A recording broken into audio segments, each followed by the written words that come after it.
Zana chola hung so tên lungin nang buna hung lang zui no malan khom pi tin nang bo kan the day len na hi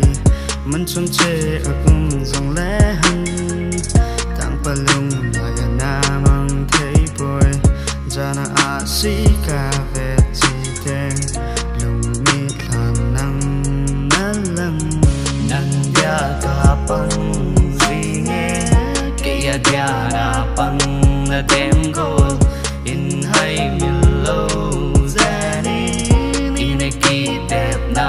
tu cheng ho Sit liya mel thôi tam thong le Nang bu ne hi e Eki pa sa jing Lung det da in pang ite Zinga keep nin 9.3 ho vele Tunga televal pak av zin lanu na mel lang Speaking myself to me like a mad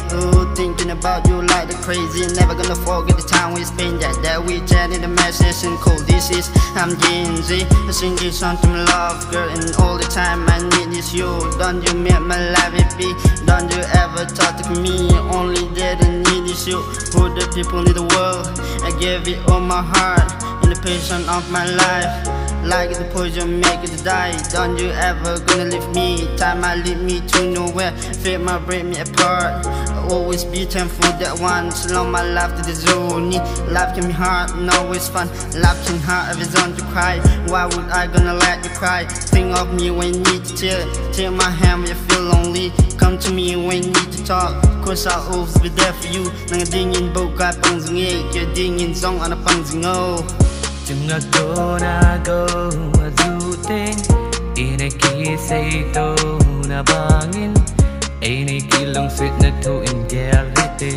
Oh ngay too low Thu lâm lang y ra nên hung tầm dòng le Nang đinh yên cả bằng gì nghe Lùng thôi in lùng nào in Oh ngay too low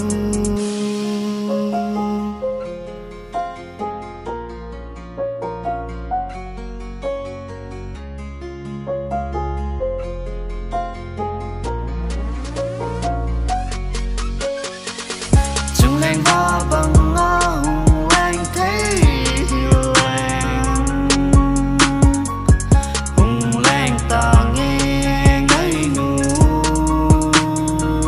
xây nông tâm đi ca này hiểu là lung kêu bằng ngõ xây thấy gì lâu muốn trông chê ấp